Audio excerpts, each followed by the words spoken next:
In the difficulties of life, our hope is deeper than a theology. Our hope is deeper than a worldview. Our hope is a person who will not fail us, who is for us and with us.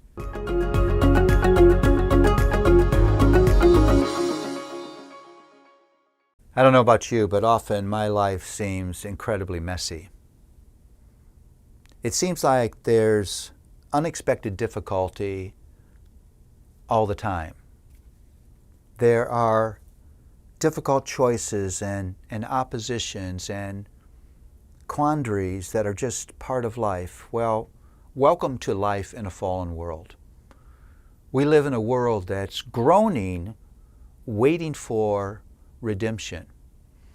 And that brokenness of our world will enter your door. There's no sense in the Bible that being a child of God gives you a ticket out of the fallenness of this world. God has chosen for us, between the already of our conversion and the not yet of our homegoing, for us to live in this groaning world. That's for our good and for His glory. Well, this is why you need 1 Corinthians. Because I would title 1 Corinthians a gospel that's up to the challenges. This is a sturdy gospel. This is a gospel that's able to deal with all of the challenges of life in a fallen world. And 1 Corinthians begins with arguing that the wisdom of God is infinitely wiser than anything you would ever encounter in the world. In fact, it's so wise that Paul sort of pushes his description of the wisdom of God. It says, if God was capable of being foolish, God's foolishness would be wiser than the wisdom of the world. And so what he does is 1 Corinthians pictures for us the kind of challenges we will face. Divisions in the church. Divisions caused by sort of a personality idolatry. The questions of divorce and remarriage, tough questions. Gender roles in the church. The question of spiritual gifts.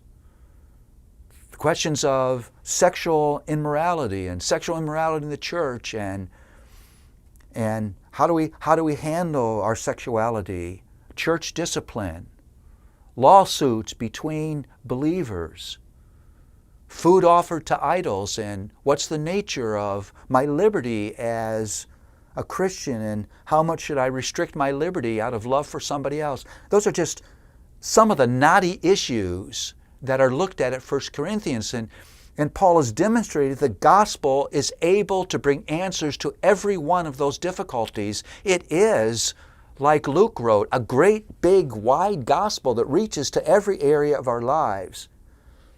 There's no difficulty that isn't addressed by the gospel of Jesus Christ. It reaches the deepest, darkest issues of our lives. And in that is that core theme again. Jesus Christ crucified, Jesus Christ resurrected, Jesus Christ reigning, Jesus Christ our righteousness, sanctification, and redemption. You see, in the difficulties of life, our hope is deeper than a theology. Our hope is deeper than a worldview. Our hope is a person who will not fail us, who is for us and with us and in us in all of those moments of difficulty. And He does for us what we could not do for ourselves. So following Him is a life of humility and wisdom and holiness and perseverance.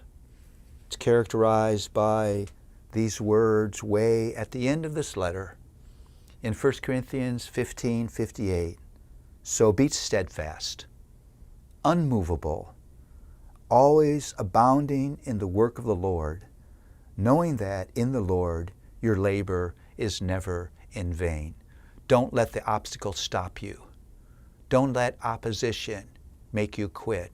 Don't let difficulty dishearten you, because the one you serve has risen and is reigning and will not fail you.